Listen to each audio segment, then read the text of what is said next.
Hey guys, I wanted to do another video on the Craftsman sliding miter saw, the 10-inch, just to give you a heads up. I've had time to use it now, and I have likes and I have dislikes. That way here, I'll zoom out so you guys can see. That way you can see some of the stuff and the things that I like with it. Now I'm gonna have to do this one-handed because obviously I don't have a computer yet, and my neighbor's dog is barking because that's all it does when it comes outside, so just bear with me. So like this saw is a good saw. I have no really big complaints with it. There is little complaints with it, like the light on it. As you can see, it's not bright. They need to change that for a laser. A laser right there or in there somewhere would be a lot better than that light. The light doesn't do, I mean, you can see it's not very bright. So that's one complaint I have with it. And I compare it to my Hitachi because my Hitachi, I never had, only thing I didn't like about it was it wasn't a sliding one. So I could only cut a certain size of wood. This allows me to slide it all the way out and cut as long as I want. The next thing I have is the sawdust shoots out here and it makes a big mess everywhere. My Hitachi didn't do that. It also has a dust bag on the back, and which my Hitachi collected it. This one shoots all over the place, and that's something Craftsman needs to address. Something other than that hole right there. I don't know a way they could fix that. It don't even really need to be there. If they just took that and just made that back there the main part of the dust collection. That Hitachi had a little bit, but not compared to this. It shoots it everywhere. So, you know, and I never had to clean that up hardly. It was a little cleanup, and this is a cleanup every time I use it quite a bit. But another thing I don't like is the guard. Now I've got a little better with it over using it, but the guard sometimes wants to come and catch that wood. You see, if it's a big piece, it'll catch it. It'll clip that wood, and it's kind of aggravating, especially when it flips a piece of wood up. So that's a place you could maybe get hurt. Another problem is the other day I was using the miter cuts, and I put this back on 0. So it's sitting on 0 right now. I cut this whole desk right here, all the wood for this whole desk. And they were all beveled cuts, every one of them. Not one piece of that wood sat. It's on 0. So now, just to be on the safe side, even if you tighten it, watch what it does. It'll move the screw over slightly. It'll move. It don't just stay on it. So now when I get ready to make a straight cut, I take my I don't have, it's in my back pocket. I take my speed square and I make sure that it's level. It's going to be a level cut, because I can't have that happen.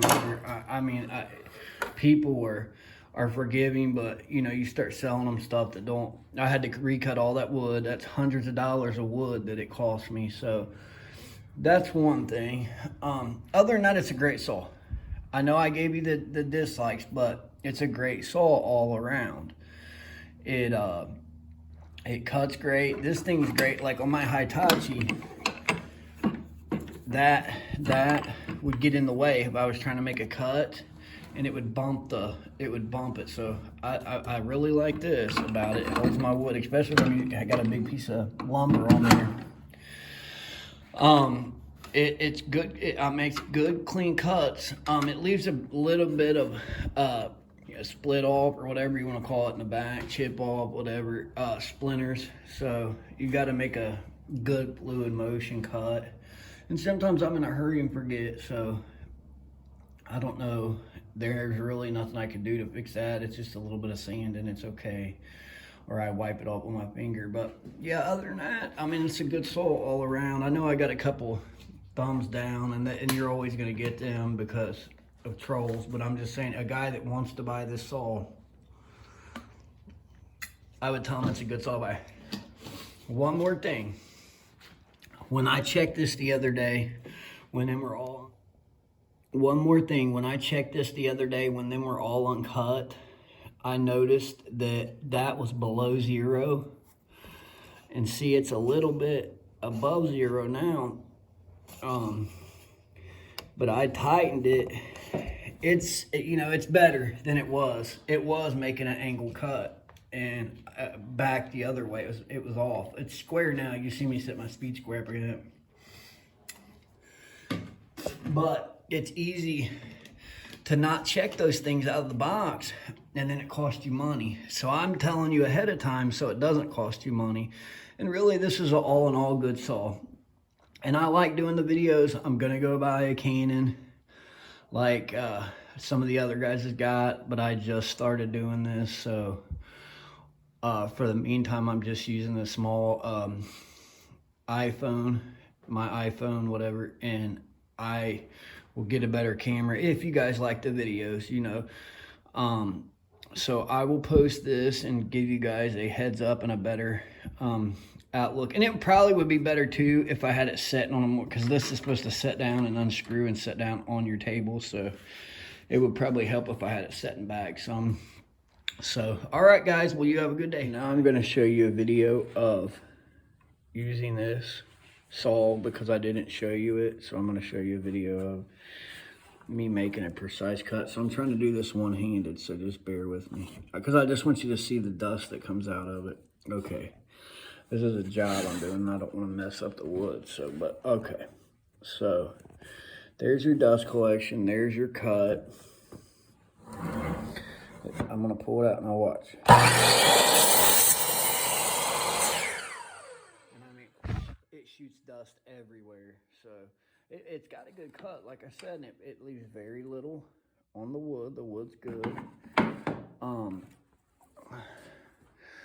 I got a piece of wood here. I can make a bevel cut for you. I just want to get you guys so you can see. It's a good saw. That's what I'm saying. Like, I'm not complaining about it at all. I mean, it makes bevel cuts very good. You can see it makes bevel cuts very good.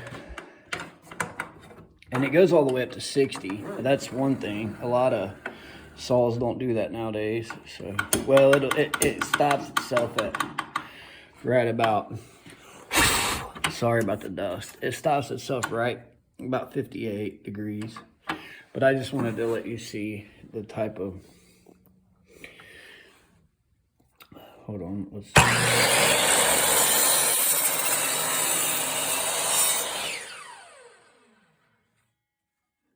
I mean, you can see it does make a good cut. That's a good bevel cut. I mean, that's a 58 degree cut. So I'm just using this as a reference point. I mean, that makes a good flush cut. So if you guys were thinking about getting it, because it's a cheaper option than going with a,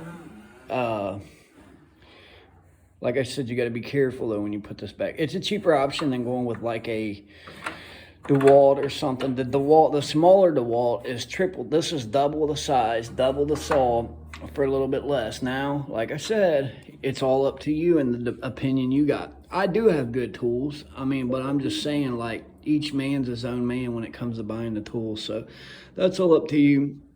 But that's all I got, guys. I'll talk to you later. And God bless. Have a good day.